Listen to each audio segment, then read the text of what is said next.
Assalamualaikum warahmatullahi wabarakatuh. Halo teman-teman, kembali lagi di channel YouTube saya.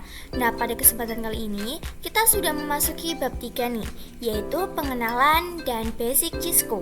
Langsung saja kita ke materinya. Nah, yang pertama kita akan membahas remote Cisco Real TV. Nah, teman-teman bisa perhatikan, di sini terdapat kabel, laptop, PC, dan switch. Dan pada switch terdapat banyak port yang disebutkan dengan interface. Fungsinya yaitu dapat digunakan sebagai access point yang dapat menghasilkan internet. Jadi di sini kita akan belajar tentang remote access untuk meremote laptop dan PC. Di sini terdapat konsol, port, dan bisa juga menggunakan kabel. Nah, yang kedua, remote Cisco pada paket tracer. Nah, di sini pada Cisco paket tracer saya sudah siapkan PC dan switch. Kemudian kita akan sambungkan menggunakan kabel konsol. Klik pada switch dan pilih port konsol. Kemudian klik pada PC dan pilih ports RS232. Sebenarnya kita bisa konfigurasikan switch pada tampilan CLI langsung gini. Tetapi untuk konfigurasi remote kita akan melakukannya lewat PC, yaitu dengan membuka desktop, kemudian pilih terminal, lalu klik OK. Nah, kalian bisa lihat di sini terdapat tulisan switch, yang artinya kita sudah berhasil meremote switch-nya. Nah, selanjutnya ke basic command Cisco. Nah, kita buka switch-nya dan bisa diperhatikan di sini terdapat tanda lebih dari yang menandakan kita sedang berasal dari user mode. Kita bisa klik tanda tanya. Maka pada user mode izin aksesnya terbatas. Kita bisa akses mode lain dengan mengetik enable. Maka kita sudah berada di privilege mode. Jika kita tekan tanda tanya lagi, maka akan muncul akses mode lebih banyak. Bisa kita lihat terdapat more. Jika kita klik enter, maka akan muncul komen selanjutnya. Kemudian jika kita tekan spasi, maka akan muncul semua komen. Lalu ada juga global mode. Kita bisa masuk dengan mengetikkan T, maka kita sudah masuk ke dalam global mode. Di sini kita bisa klik tanda tanya. Nah, pada global mode kita memiliki lebih banyak akses mode lagi dan kita bisa melakukan konfigurasi. Nah, selanjutnya ke service password encryption. Nah, langsung saja kita coba masuk memberi password di switch kita, yaitu supaya switchnya lebih aman. Di sini kita akan masuk ke mode privilege dulu.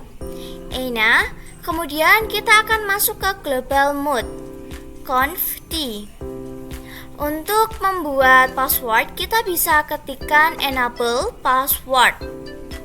Lalu masukkan password yang kita inginkan. Misalkan di sini saya 123. Kemudian kita bisa exit dulu dan exit lagi. Lalu kita coba masuk ke mode privilege. Maka di sini akan diminta untuk memasukkan password. Nah, kalian bisa masukkan saja. Kemudian jika kalian lupa dengan passwordnya, kita bisa ketikkan show run. Bisa kalian lihat di sini akan muncul password yang telah kita setting. Tetapi dengan menggunakan enable password saja ternyata belum aman. Lalu kita bisa gunakan enable secrets. Kita bisa CTRL-TX untuk keluar, lalu masuk ke global mode conf T. Lalu di sini ketikkan enable secrets dan masukkan passwordnya. Misalkan Sevi. Jika sudah, kita exit dulu, exit. Lalu masuk lagi ke mode privilege. Dan kita masukkan password secretnya. Maka kita telah berhasil masuk ke mode privilege menggunakan enable secrets. Di sini kita coba cek dengan show run. Maka bisa kalian lihat pada Enable Secrets untuk passwordnya tak terlihat, yang mana ia menjadi lebih aman. Sedangkan Enable Password itu terlihat jelas, yaitu 123. Nah, kita juga bisa membuat Enable Password supaya tidak terlihat, seperti Enable Secrets. Caranya kita bisa ctrl-tx, lalu conft, ketikkan saja service password encryption. Nah, jika sudah di enter, kita coba masuk ke mode privilege lagi. Kita bisa exit, lalu ketik show run. Nah, maka keduanya sudah sama-sama tidak terlihat. Namun tetap saja, walaupun kita sudah menggunakan enable password menjadi sebuah encryption, tetap tidak aman karena bisa dicek melalui browser. Jadi nantinya kode ini bisa kita copy dan salin melalui browser, dan nantinya akan terlihat password yang kita gunakan. Jadi tetap lebih aman dengan menggunakan Enable Secrets. Nah, selanjutnya yang terakhir yaitu konfigurasi IP address pada Cisco router. Nah, di sini saya sudah menambahkan sebuah router 2811 dan terdapat 3 PC yang terhubung oleh kabel automatic. Nah, tetapi khusus untuk PC 3 kita gunakan kabel strike. Di sini perhatikan pada di antara switch dan router IP-nya itu 10.10.10.0/24. Kemudian di router dan yang mengarah ke switch IP-nya adalah 10.10.10.1/24. Lalu IP untuk PC 1 adalah 10.10.10.2/24.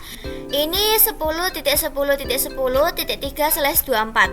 Kemudian network di antara router dan PC 3 kita gunakan 20.20.20.0/24. Sedangkan untuk IP yang mengarah ke PC 3 kita akan gunakan IP 20.20.20.1/24 dan PC 3-nya 20.20.20.2/24.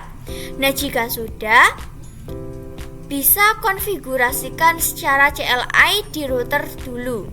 Di sini jika dilihat FA 0/0 merupakan interface yang mengarah ke switch dan FA 0/1 merupakan interface yang mengarah ke PC 3. Pada CLI, kita akan konfigurasikan yang mengarah ke switch dulu, yaitu FA 0/0. Di sini ketikkan enable, lalu conft. Di sini kita bisa masuk ke interface 0/0 dengan mengetikkan interface FA 0/0. Kemudian masukkan IP-nya dengan mengetikkan IP address 10.10.10.1 dan masukkan subnet masknya, yaitu 255.255.255.0. Setelah di enter, kita aktifkan interface FA 0/0 dengan perintah no shutdown. Maka untuk interface yang mengarah ke switch sudah selesai. Jadi kita bisa lanjutkan ke interface yang satunya lagi. Kita bisa exit terlebih dahulu, lalu masuk ke interface FA 0/1. Masukkan IP-nya dan subnet masknya dengan IP address 20.20.1.255.255.255.0. Dan jangan lupa untuk mengaktifkan dengan perintah no shutdown. Selanjutnya kita konfigurasikan di masing-masing PC sesuai dengan IP yang sudah dituliskan sebelumnya.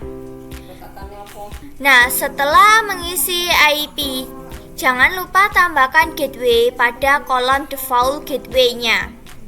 Jadi, gateway adalah jalan, yakni jalan agar kelompok yang kiri bisa komunikasi dengan PC3.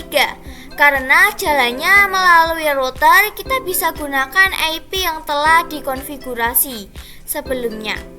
Untuk gateway-nya, kita isikan 10.10.10.1 pada PC1 dan kita isi di PC2 dan 3. Namun untuk PC3 gateway-nya 20.20.20.1/24. Nah, jika sudah, kita bisa tes koneksi ke dua kelompok ini. Kita klik surat dan ke PC2 lalu 3.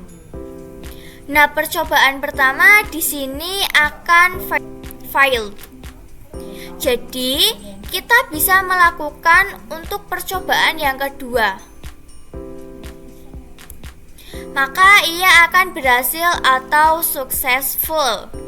Jika sudah berhasil untuk konfigurasi agar semua PC dapat saling terhubung, kemudian terdapat satu basic command lagi, yaitu command N. Command ini apabila kita menggunakan perintah exit, kita akan berada di global mode. Tetapi apabila kita menggunakan perintah N, kita langsung keluar di interface FA0/0 dan langsung masuk ke mode privilege. Jadi hanya ini perbedaan dari exit dan N. Nah, mungkin sampai di sini saja materi dari saya tentang pengenalan dan basic Cisco. Mohon maaf apabila ada kesalahan. Sekian dari saya, sampai bertemu di video selanjutnya. Terima kasih.